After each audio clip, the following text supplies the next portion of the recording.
Welcome, everyone. Thanks for joining us this afternoon.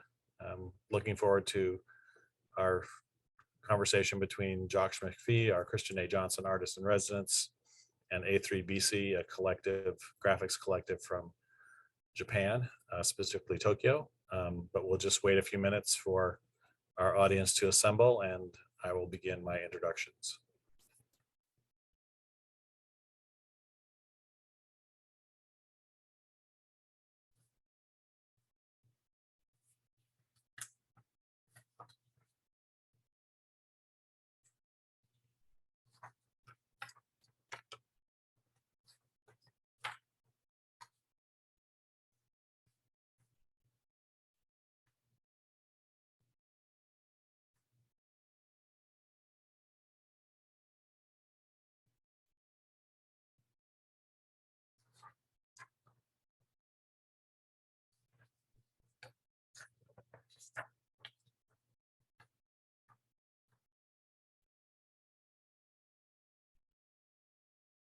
I see we have a few more people joining us.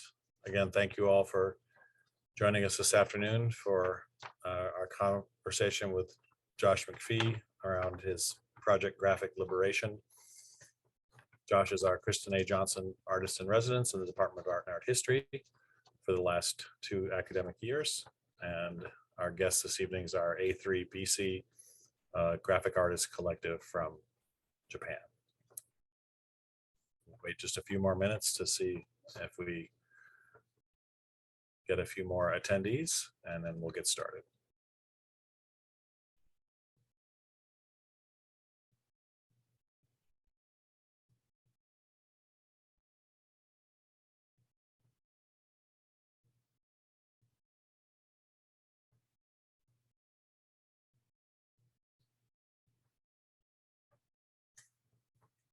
Okay, again, welcome. I know this is a very busy time of the semester for those students who are joining us here on the Zoom conversation. We appreciate you coming and engaging with us here. Before I begin, I wish to acknowledge with respect the Oneida Indian Nation on whose ancestral lands Colgate is located. And as we gather to discuss past, present, and futures of how we come to be here together, let's begin efforts towards right relations and acknowledge this region as the traditional and unceded territory of the Oneida people. Let us honor and learn from their living wisdom. I'd also like to acknowledge the staff in the Art and Art History Department and also in ITS who have been instrumental in making our entire year's worth of programming possible. Angela Kowalski, Lois Wilcox, Mark Williams, Kevin Donlin, and Dwayne Martinez. And in IT, Doug Watson and his team, and Sarah Curtis, without whose help these virtual conversations, which have been so enriching and surprising opportunity in the midst of all this isolation as we move out of the pandemic. We really want to thank them again for everything that they've done to make these things possible. We have one more Art and Art History event. This is the last of our Wednesday lecture series, but on May 3rd, in alternative cinema, we have a filmmaker, sorry, I've misplaced my sheet here, showing the film 48, Susana de Sousa Diaz, and the filmmaker will be here in person. And I wish you all luck finishing the semester. It's my pleasure to welcome back Josh McPhee for this, well, I don't know if it's the ultimate or last conversation we're going to have together. I hope this is a project that continues, but part of his graphic liberations during his liberations project during his Christian A. Johnson Artist in Residence Fellowship at Colgate University, and A3BC, Anti-War, Anti-Nuclear, and Arts Block Printing Collective, in another of our ongoing series of conversations with that discuss the meaning of graphics, arts, and activism. So without further ado, I'll turn it over to Josh. Thank you, Josh. Thank you, A3BC.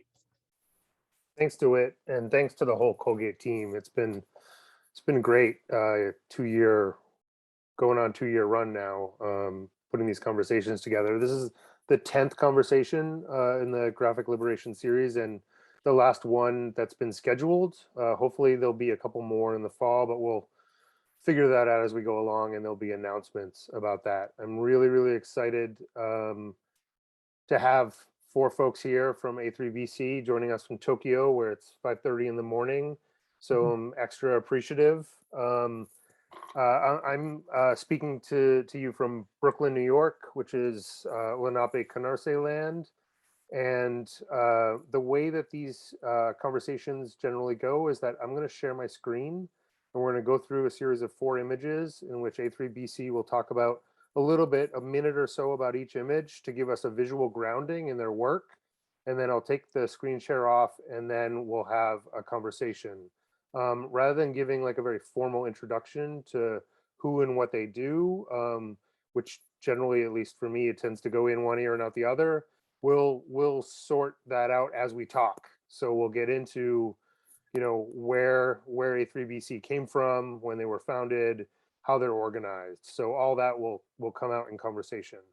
So Josh, I'm sorry if I could just yeah, jump in for a second. I forgot to remind our audience that if you have questions for oh right, Josh or A3BC, please use the Q&A feature in the Zoom, and I will moderate that discussion following Josh and A3BC's conversation.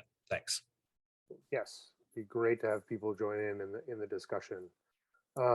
So I'm gonna share my screen. Maybe the 4 of you could very quickly just introduce yourself, say what your name is, and then we'll talk about these images. Sound good? Sounds good. My name is Aki. I use he, him, they, them pronouns, and I'm a part of A3BC. Very happy to be here. Hello everyone. My name is Mia. I've been a part since exactly 4 years ago, actually, May, and it's a pleasure to get to share this with you. So my name is I, and I'm a founding member of A3BC since 2014. Hi, my name is Kay. I'm also a member of A3BC, and I'm also running a info shop, kind of bookstore called Irregularism Asylum, where the A3BC is based in. Okay, can you see the image up on the screen? Yes, we can. Okay, tell me a little bit about it. Yes. So this is what looks like a typical picture of us working together on a Thursday evening before COVID, because that's when we were able to meet together in person. And you can see all of us carving on a wood block, and that is actually the Riot picture. I don't know if you can see our screens, but it's actually hanging right behind us right now, and it's a very fluid process. Chaotic. Maybe. Chaotic. Thank you. Chaotic process of all of us doing something different. Some people are watching, some people are carving, someone else might be thinking about how to like what could look better, what else could fit in the picture. So with that, we don't really have we have a rough sketch, but we usually build on top of that as we carve along. And yeah, and I think this is also a nice picture of how many people there are in a typical meeting. So you see 8 of us in the picture. This is a very nice picture where 8 of us are fitting in very nicely. And all of us are actually, I'd like to say that we're having fun in this picture. A lot of us are laughing. People are, it's a very casual process. Where like I don't think like anyone is feeling nervous, or well, maybe I'm always nervous, so count me out, but everyone is having fun. Yeah. I'd like to say. Yeah, so this was made in 2020, and the very title of this image is 2020.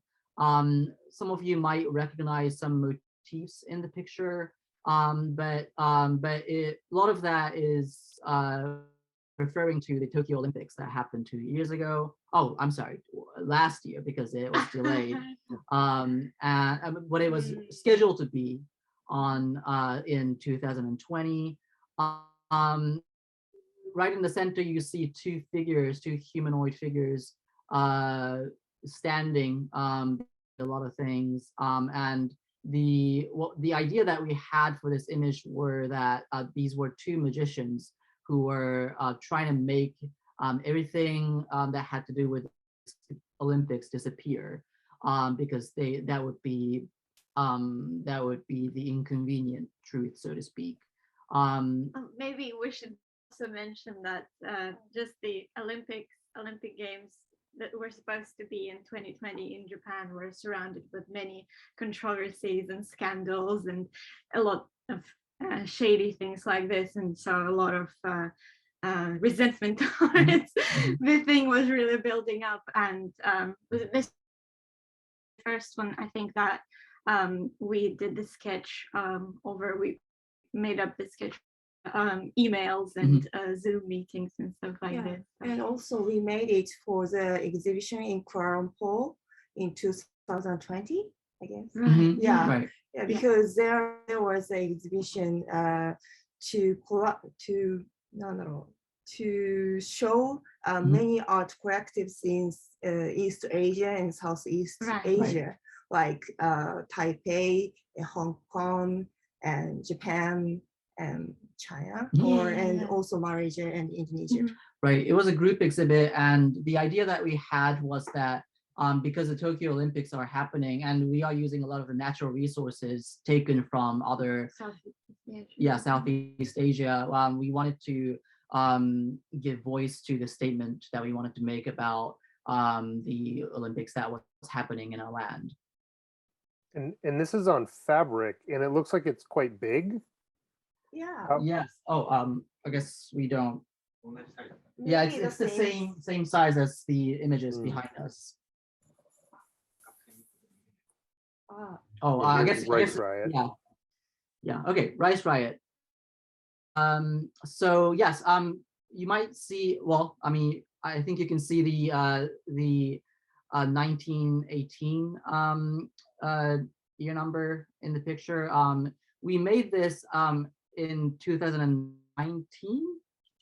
At the end of the 2018. 18, yeah. Thank you. And so it was the 100-year anniversary for the Rice Riot, which was like explain. So it was a very monumental labor movement that happened 100 years ago. Yeah, and a lot of women participated in the movement, and so this is a kind of typical point of social movement in Japan. And so we created, we described a lot of women who worked for the demonstration, and yeah.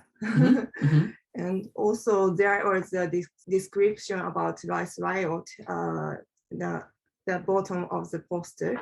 And I wrote about this description, and Aki translated in English. And we showed this poster in the exhibition in Gunbon, which it's a rather big gallery. Fancy gallery. It was really fun. The translation was also done by a lot of other people, including Nia. Then it's posters celebrate people's history. It was a poster. That's the most important part. Right. Yes, that was very honorably included in our in Josh's Seed's collection of posters from artists all over the world. We were very honored to be a part of that. Yes. Screaming excited. Yes. This image looks very, very visually coherent. So it's interesting to imagine how multiple people carved it, but we saw the picture of multiple people carving it, which is it's very impressive because it looks completely singular.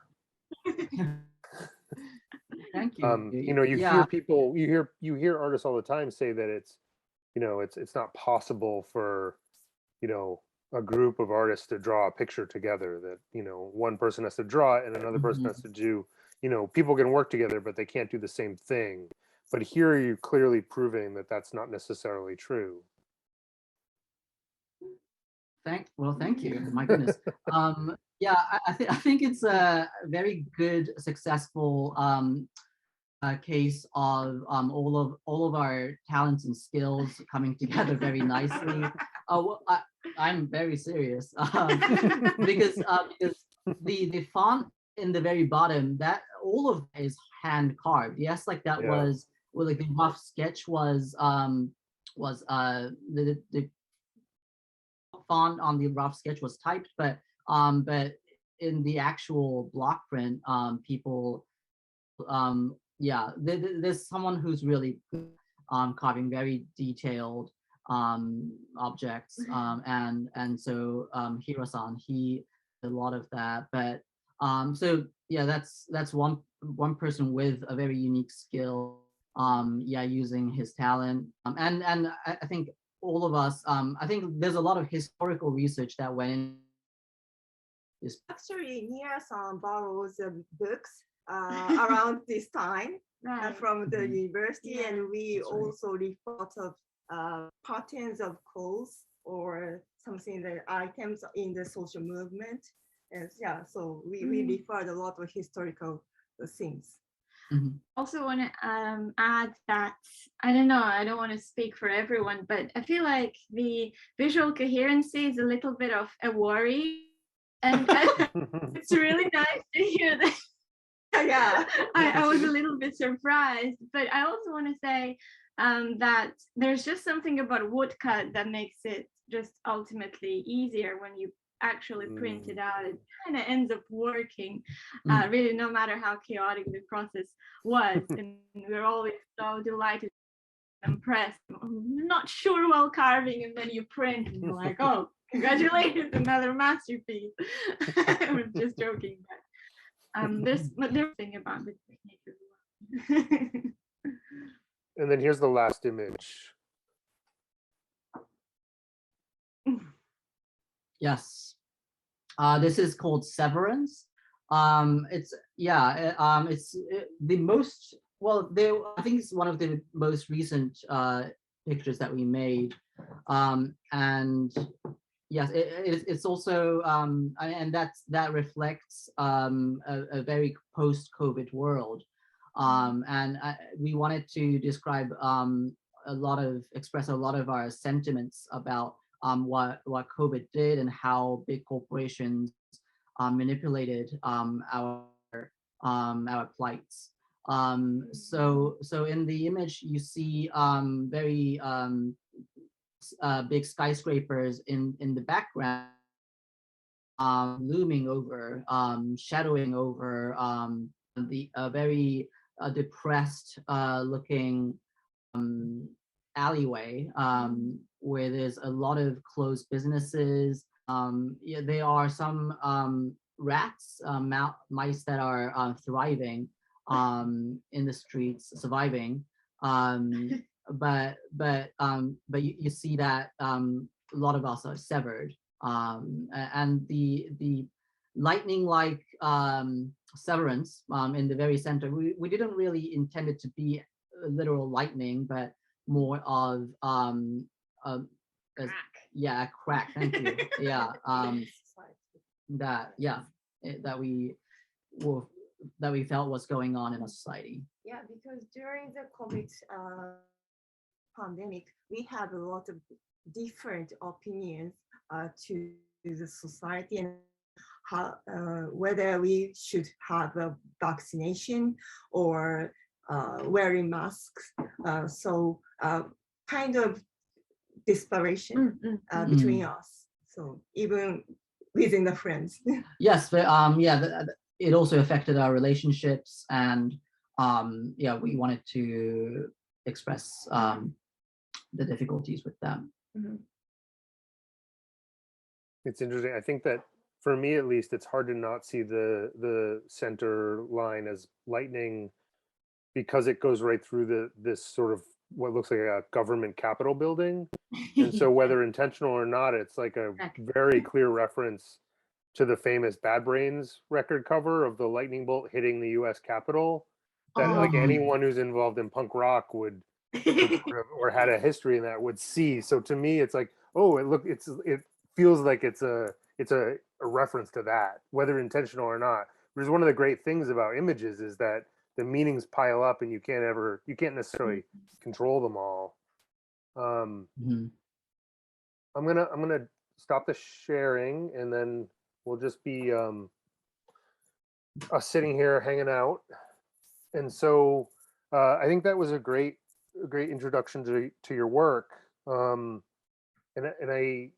when you introduced yourselves, it sounds like a couple of you have been involved since the beginning in 2014. So can you tell a little bit about the sort of arc of where the project came from? And then I know that you have a process of sort of open membership where people come and go to weekly meetings.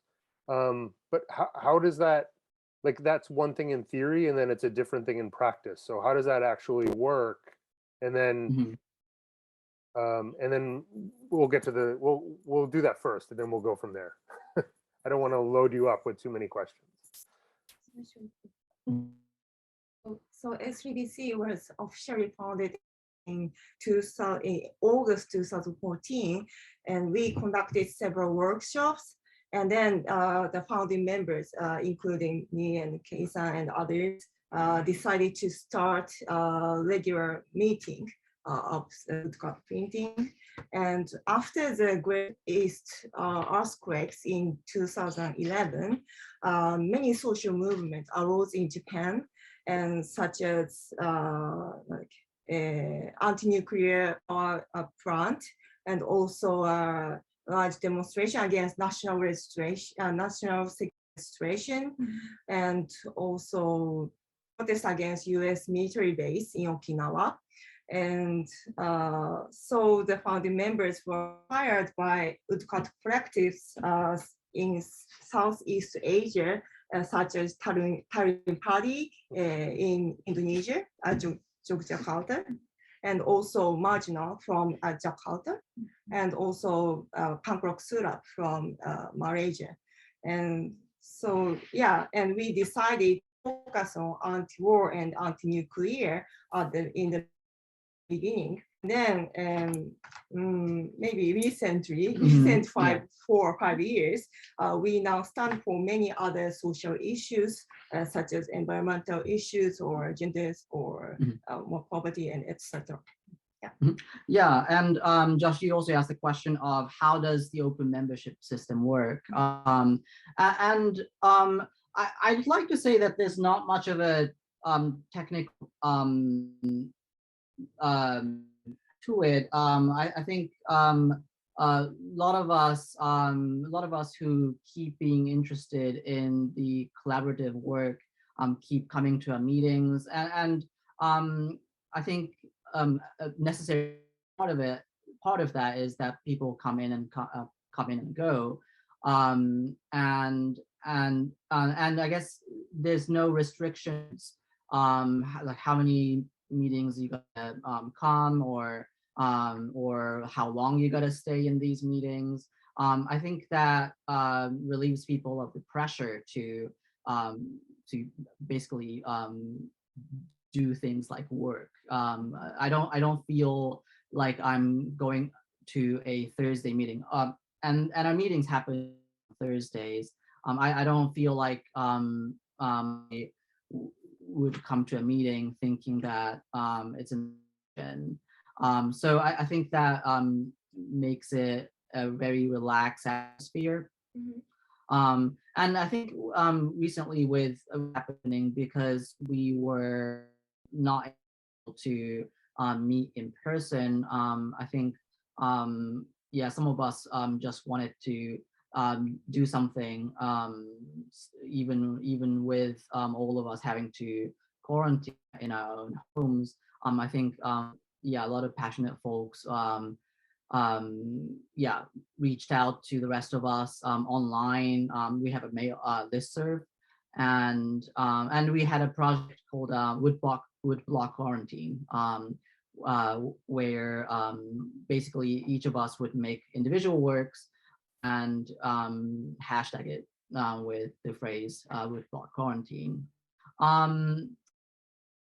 Yeah, so I think yeah, there's a lot of fluidity in the membership system, but I think it's our passion and interest in the collaborative art making process that keeps it together. Yeah.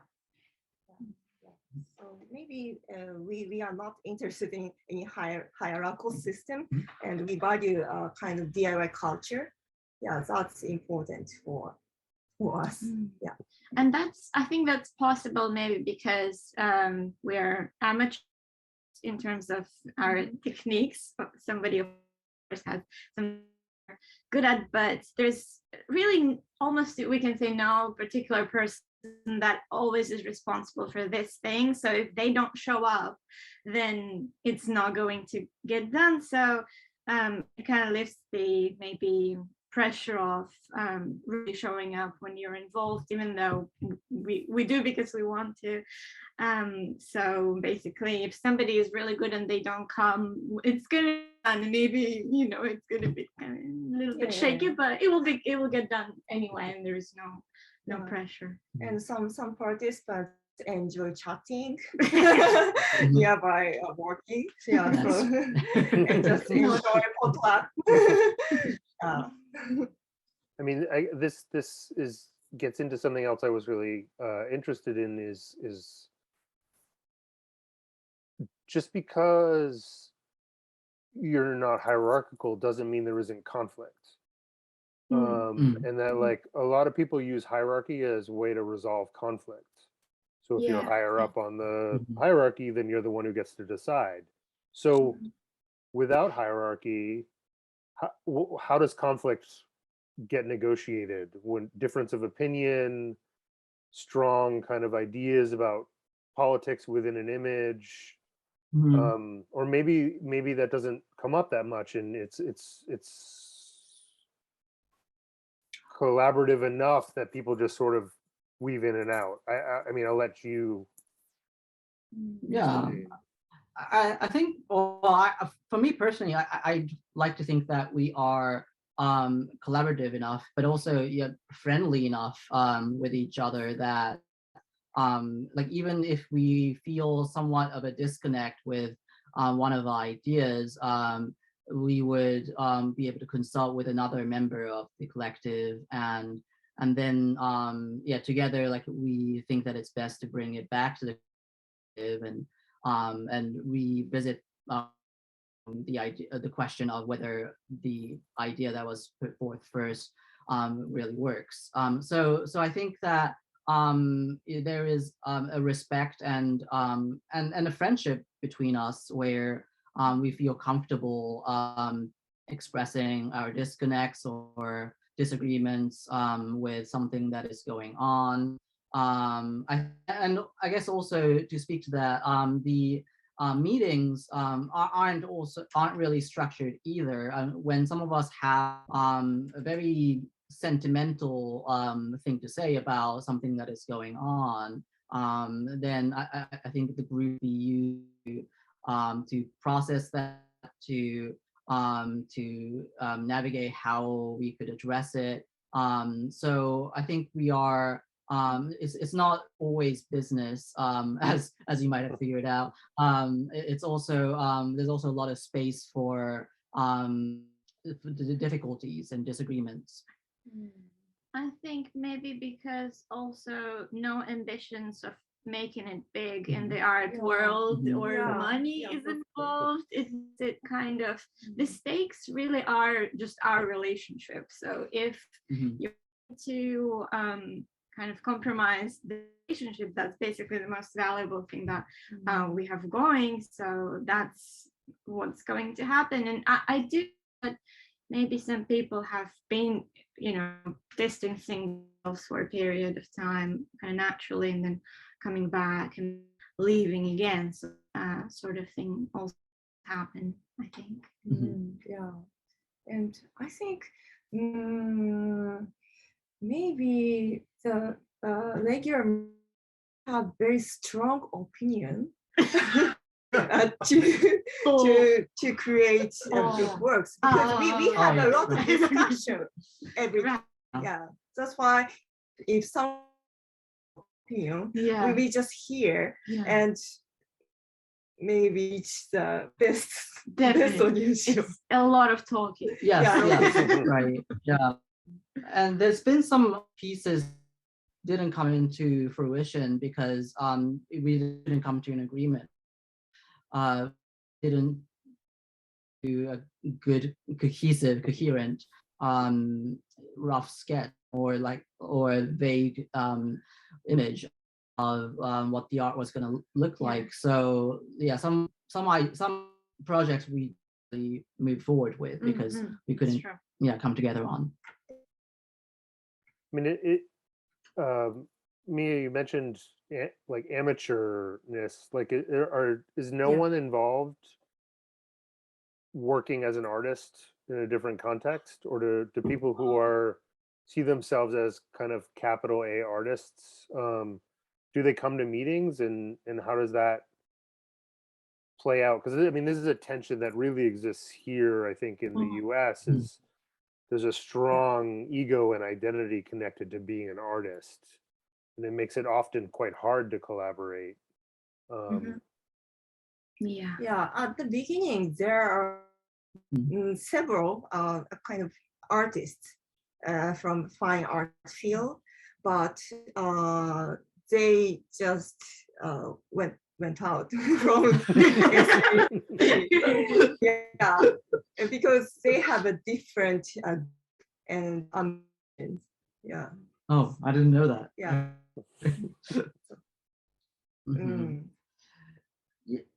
Yeah, and I think I mean Kei-san and Nia-san and a lot of us do make art as professionals, freelance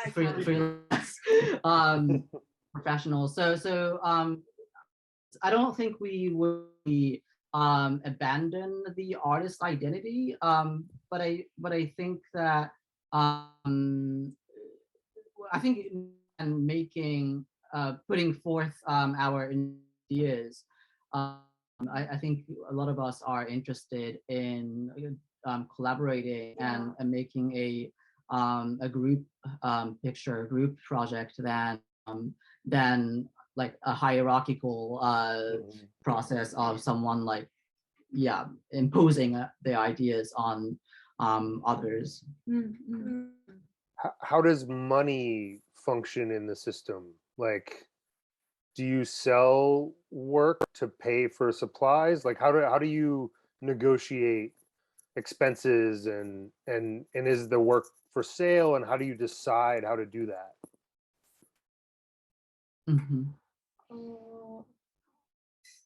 So we run A3BC by sometimes selling T-shirts. Oh yes, that's true. That's really, yeah. T-shirts because members created individual works on the T-shirts and then sell on the internet of the IRA.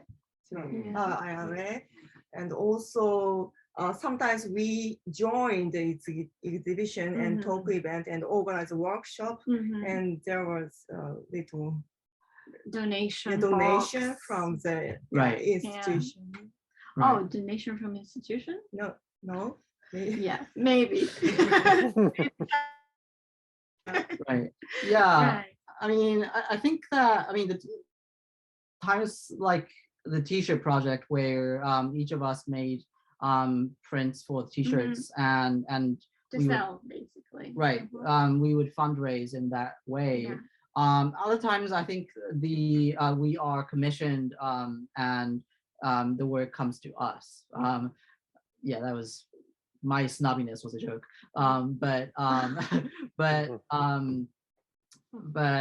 So it wasn't. It's not really. That's not a primary intent in our work. I think. Yeah, so the money really, I feel like it piled up a little bit, and we have this dream of actually using some of it to go to, these to meet these Southeast Asian collectives and kind of support the movement in that way as well. But it has been really hard in these 2 years. But so it's just there in a shared bank account that we made for the.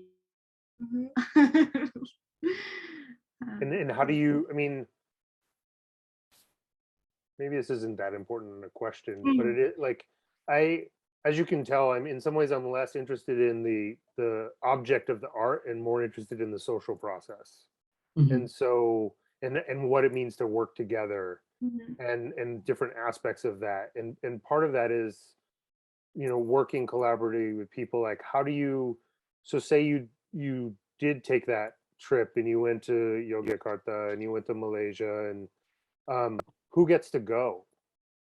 Like, how do you decide, like, who, especially when you have a rotating group of members, if someone shows up one Thursday night and says, I want to go to Indonesia, like, how does that work? Like the practical aspects. And I'm not trying to stump you. I'm really interested in how, because I think these social experiments are very important. So we need to push at them to see how they work and don't work. Right. When you guys went to London, how did that happen? Who decided on who's good? Just want to go, just say hi. I want to go. Was it a voting process? Did people vote on Who gets? But actually, there was a kind of discussion. Okay. A little bit of a maybe. Okay. But I don't know. 他に other example. Right. So there was a time when a couple of us went to England, to London.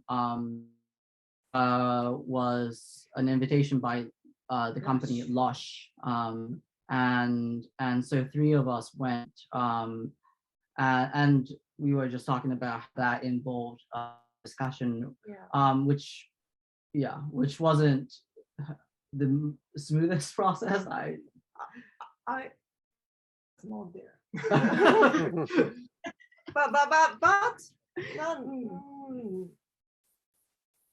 But actually, most of members have a job or or school. Right. Yeah, so not everyone can go on the first day on a whim.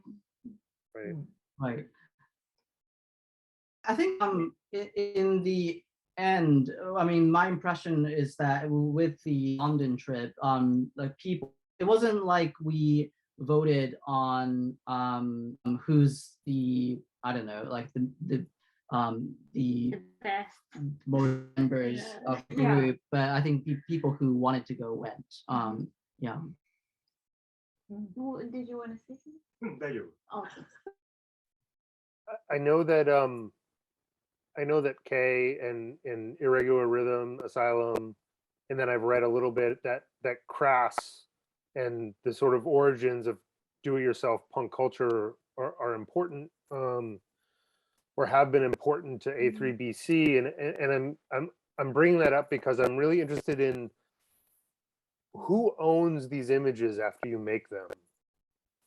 That can anyone reproduce them? Can anyone do anything they want with them? What are the sort of, because when Crass was doing that, kind of creating iconic symbols like the sort of snake eating itself and things like that have been reproduced literally millions of times, it was at a moment that was very different than today. And now I think we're in a moment in which so much of what passes as subculture is largely sort of enclosed by corporate interests. And there's a sort of hoovering up of all this culture and using it to sell things back to us. So, like, do you try to control who gets to use and how they use your images, or is it just they're made and they're in the world and what happens happens? Yeah, the latter. We don't claim copyright to images.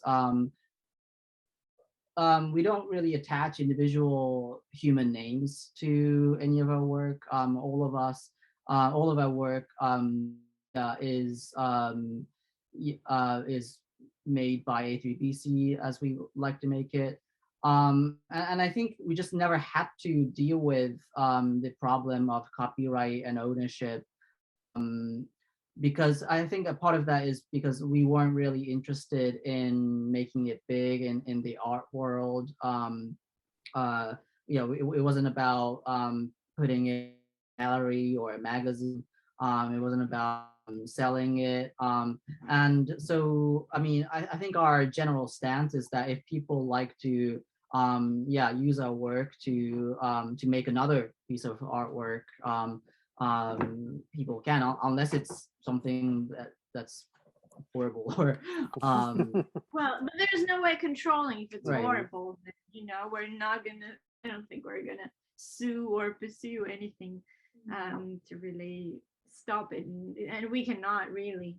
But to say, in some cases, I think we tried making some images specifically for the purpose of letting them out. Yes. For example, to use at demonstrations or protests and stuff like this. So that's like a separate initiative, and we would scan it really well and put it up online and say, please really use this if you want Yes. to. Yes. This is something that I think we all really an idea that we really admire. Can we talk about Maybe the Okinawa banner. This is a good opportunity to talk about that, because that gets into I think that this is an interesting. We think about ownership and often people think about it in terms of things being recuperated by capitalism, but there's the other side of it, which is what happens when a movement feels like it owns something. Like from what I know about this, the banner you made for the protest at Okinawa, there's a sense of ownership amongst the protesters over that imagery. So how do you, what does that mean? What does that look like? Maybe a little bit about that banner so that people watching kind of have some background. Yeah. So we organized a workshop in Okinawa, where the U.S. military base was constructed, and actually I went to Henoko base camp, and also A3BC at first made the big banner. The Okinawa, we called it Okinawa Choju Giga. It was sent to Henoko and Takae, where immediately upon completion in June 2015, and the protesters received warmly by there. And however, in just September, the tent village that had formed in front of the gate to the base construction site in Henoko was attacked and destroyed. And the right-wing people used a utility knife to slash the banner.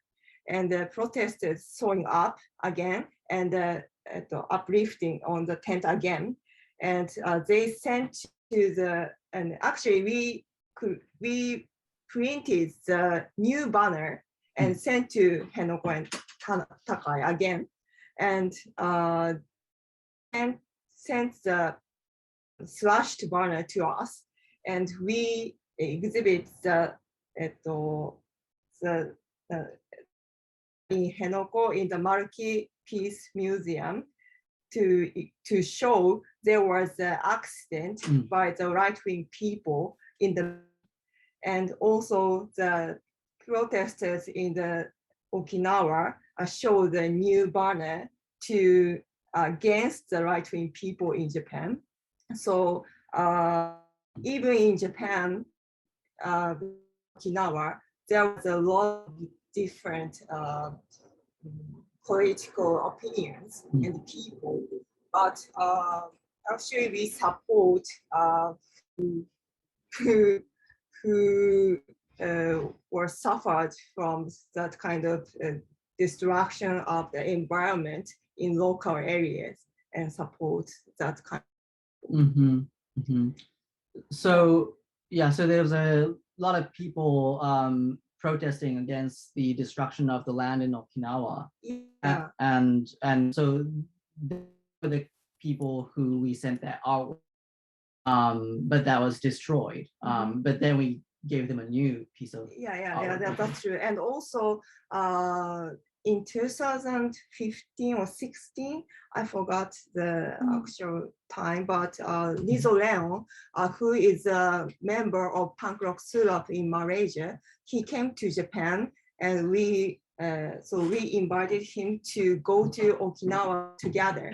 And actually, we A3BC members and Lizzo have a workshop together, and then we made new collaborative work called DIY Woodblock Print Move. Yeah, and yeah, that was a different big banner to make a solidarity between us. DIY Yeah, banner? that's Okay. Okay. Yeah. And have you continued to have a relationship with the protesters in Okinawa? Do you still do workshops there? I mean, I guess the COVID has changed things, but I don't even know what the protest movement looks like on Okinawa now. 沖縄のなんかデモの人とかとまだつながりとか。最近はないですね。We haven't had the personal interactions with them, but I'd like to say that I think what has been happening in Okinawa still is on our hearts.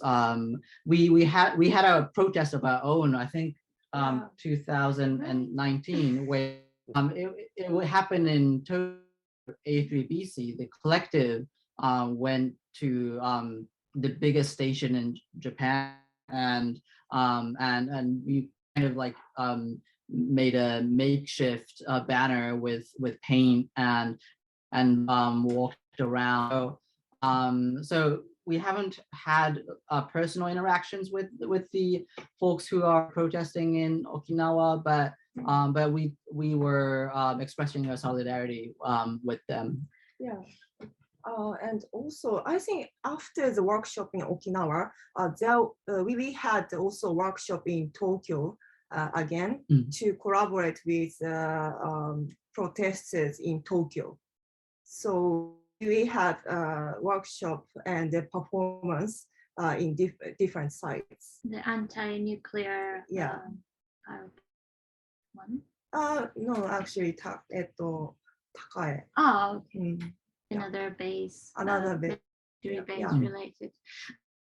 Because we print on fabric and then you just fold it up how big it is, and then if you need it real fast, and we had this moment when like Aki-san said about this a recent Okinawa thing that we did in Shinjuku, just on email somebody's like, let's do it tomorrow or today, and then take it out, unroll, and it's in perfect condition, somewhat, and then you're good to go with this huge, beautiful banner. Right. Yeah, and I think that that caught a lot of attention.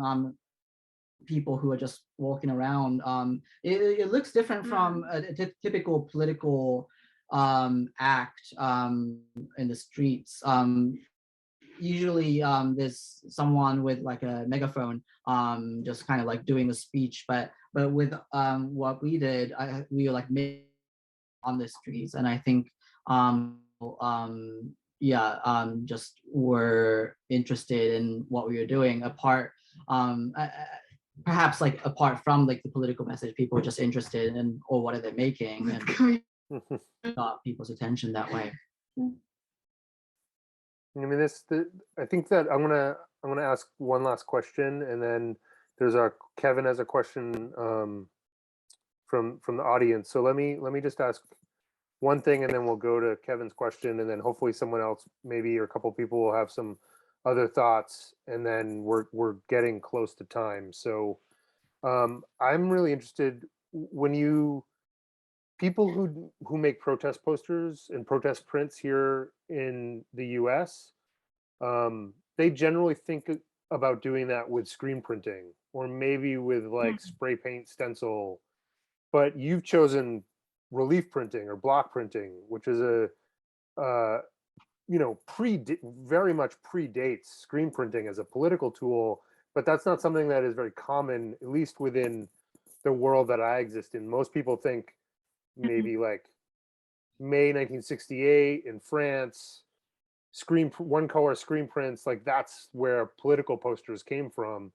But you're going sort of back to the 19th century and drawing on a different tradition. So why woodblock printing? I mean, even why woodblock instead of linoleum even? Like why is that the core of the practice? Wood is so much cheaper in Japan than linoleum.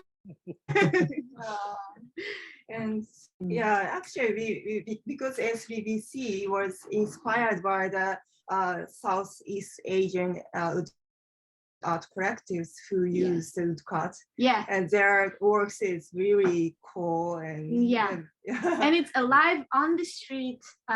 So it's, maybe not in Europe or Northern America, but it's very much something that anyone can do, and it's very organic, right?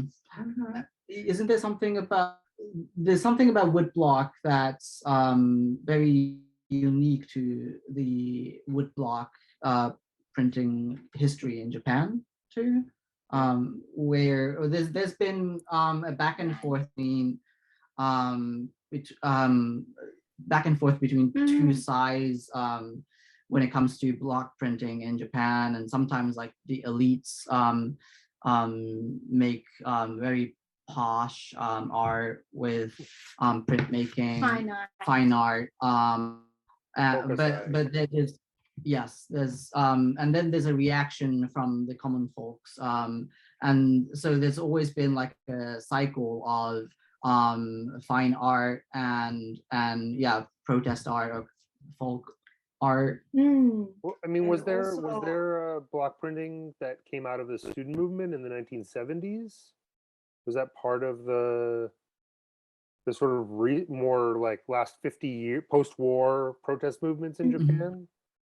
Are there groups that? Yeah, I think someone was talking about that. In Japan, I feel like it must be, this is more related to the 50s. And maybe in Korea in the 70s. Also, obviously in China, 80s in Korea. Right. But it's not really it's like, I understand that Japanese woodblock sounds kind of really 19th century, but what they were doing with the beautiful, the colorful kyoe prints is very different from what's going on here. So it's not like a process with a lot of different techniques involved. It's more like just getting a slab, like a piece of wood, and then with a lot of passion and just smudging some ink, getting yourself dirty and stuff like this. And also, I think woodblock printing is used for art education in the elementary school in Japan. So actually, I did when I was a child. So it's something that everyone shares. Yes. Yeah, it's quite familiar media for us. Mm.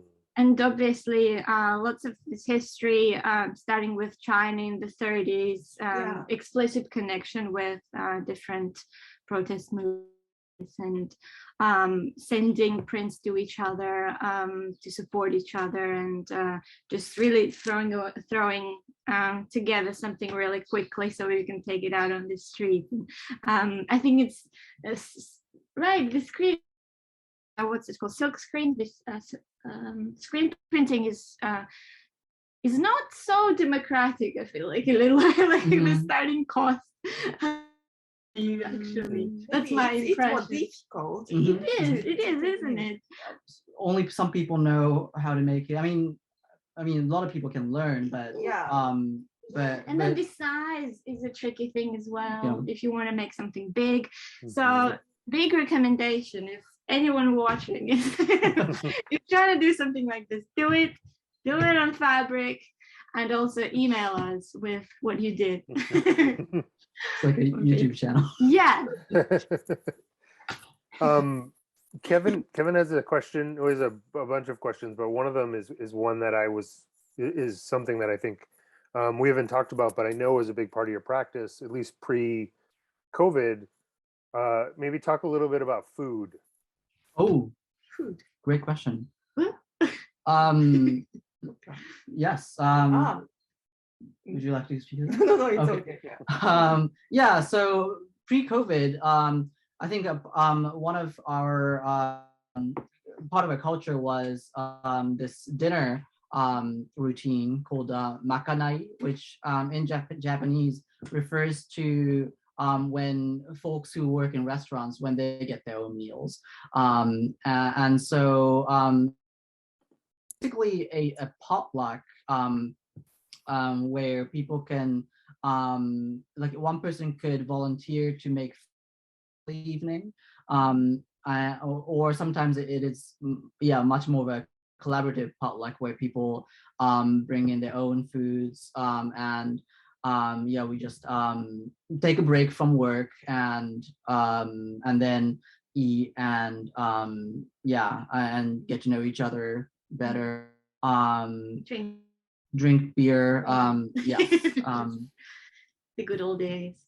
Mhm. And so we start that kind of makanai in 2015, just 1 year after our foundation. And also we have a lot of new members or just irregular participants. Yes. And they are from abroad, and they cooked their own foods and served us, and we share the kind of experience, and that is also the collaboration with each other, and we just enjoy and chatting and have a kind of good relationship. Mhm. So Greece, Greek food, or right, yeah, we had like food Greek or food, Swiss food.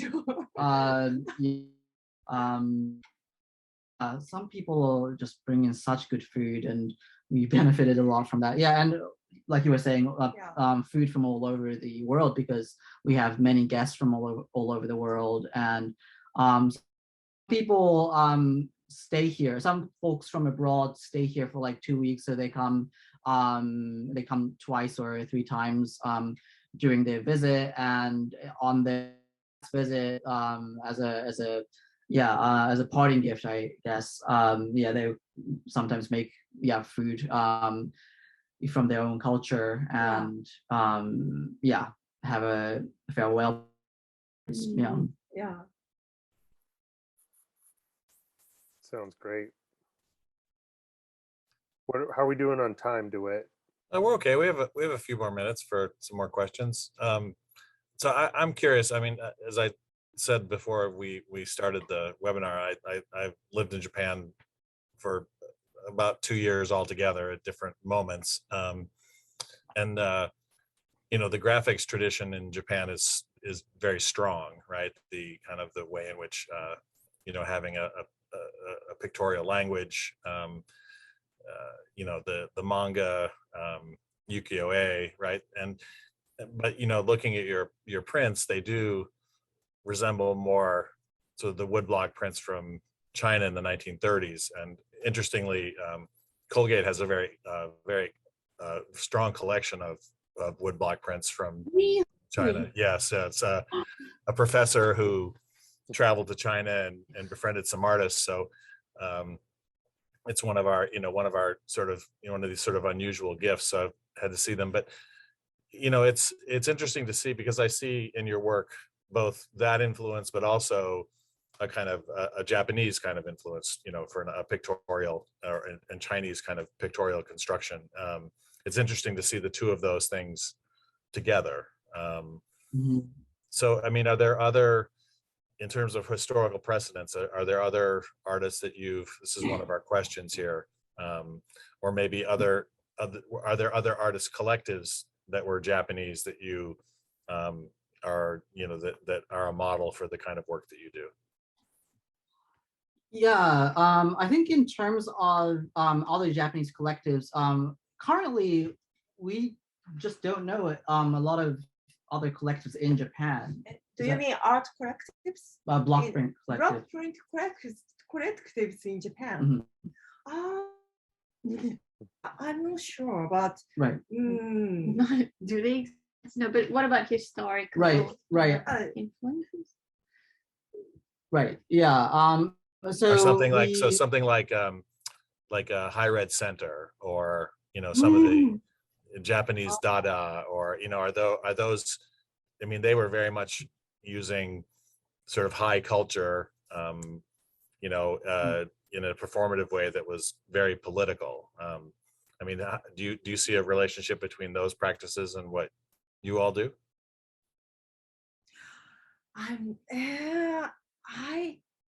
Actually, personally, I don't think there is a strong connection with art practice, Japanese art practice after the war with us. Yeah. But more, I think, more inspired by the woodcut art collectives in the 50s in Japan, and Chinese woodcut movement in 1930s and 80s. Korean Ganju uprising movement in the 80s. But what was really wonderful about that 50s in Japan, that period, is that artists were really inspired by the very thing, the 30s Chinese woodcut prints, but a lot of amateurs also were involved in making these circles, just like we are, groups after work, getting together. So this kind of thing, it's not anything in particular, not a big name, really, it's a name, but I personally really feel this shared history of people really seeing this medium as something that they could own, even though, if you give them a pencil, they say, oh, I cannot draw for life. But if you give them the knife, then they can do anything basically. So I do feel that kind of spiritual connection too. But it's also my personal opinion and impression, but our activities maybe more close to more contemporary art projects, like socially engaged art, to value participation and sharing the food with someone to create a new relationship and community, and doing workshop with other people. And so I think also not just people, artists in Japan or collectives in Japan, but I think our bonds are very strong with other collectives in Asia. In general, there's a lot of solidarity and connections being built with artists and scholars in China and Hong Kong, Taiwan, Malaysia, Indonesia, and there's been zine projects like this one, self-organized woodcut mapping series, where folks would write essays and submit artwork to make a zine that presents the solidarity that we have together, we have for each other. So yeah, I think a lot of our influences come from outside of Japan as well. Yeah. Thank you. And I think Tarin Paddy used woodblock printing as a media, but they also use different media like Puppets. Puppets, Yeah. and something like that. Also, Punk Rock Syrup went to school to collaborate with kids and also youth and other local community. Yeah, and also maybe the Chinese woodblock art collectives use more zines or printing except for woodblock. So maybe there are some variety of media actually the woodcut collectives use. So maybe we A3BC also don't have a restriction about using any kind of other ideas as well. Yeah. Right, and I wanted to add that folks from collectives in other countries like Punk Rock Syrup come to A3BC meetings sometimes when they visit Japan, and they are part of the A3BC work. And like you were saying, the DIY banner, and then we also made a piece called Solidarity. And so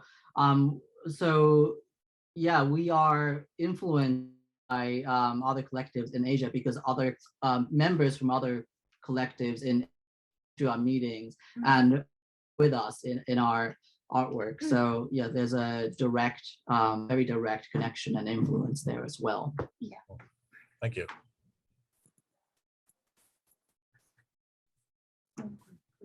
Yeah. So I think that unless you have specific names of other collectives or artists to share, I think the question's answered. So maybe we could just talk a little bit about what's next. How are you sort of reorganizing with COVID changing the landscape, and what do you hope to be doing for the rest of the year and the next couple of years? Great, thank you. Yeah, so with COVID happening, yeah, a lot of our activities have shifted online, and we when we get commissions or when we are interested in making new artwork, we would have online meetings where people will talk about what they want to make, what kind of images they want to put in these prints, and then it would be like, by next week, but in 2 weeks, come up with some rough, and we'll discuss what we make. And in terms having a workshop really soon. Yes. For the first time in 2 years. Yes. Again, resuming workshops, that will be really fun. Especially being so blessed to be stationed here in this beautiful bookshop place. In Shinjuku, we used to have so many random people just come and do all kinds of crazy prints together. So hopefully the workshop business, it's really something that brings a lot of joy, right, and confidence, inspiration. I feel like I'll continue that. Yeah. I think so recently there are some exhibitions to show the network of the East and Southeast Asian art woodblock collectives in Malaysia next Taipei.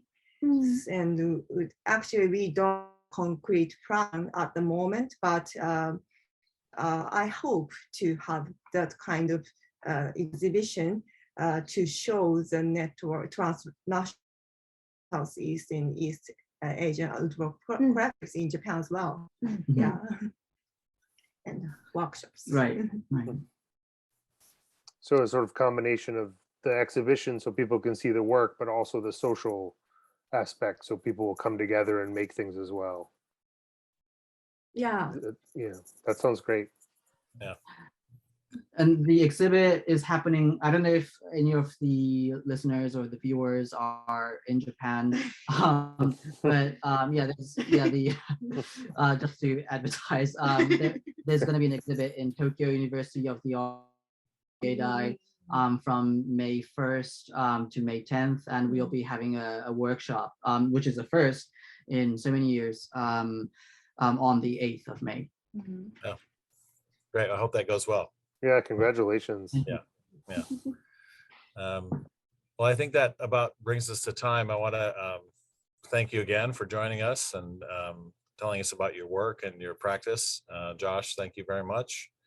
To the rest of our audience, if you are on the Colgate campus or happen to be coming through Hamilton, we have a faculty exhibition on view through the middle of June. So if you're looking for a respite from studying or other stressful activities, please stop by and see what we're up to. And thank you again, everybody, for joining us. Thank you, Josh. Thank you, A3BC.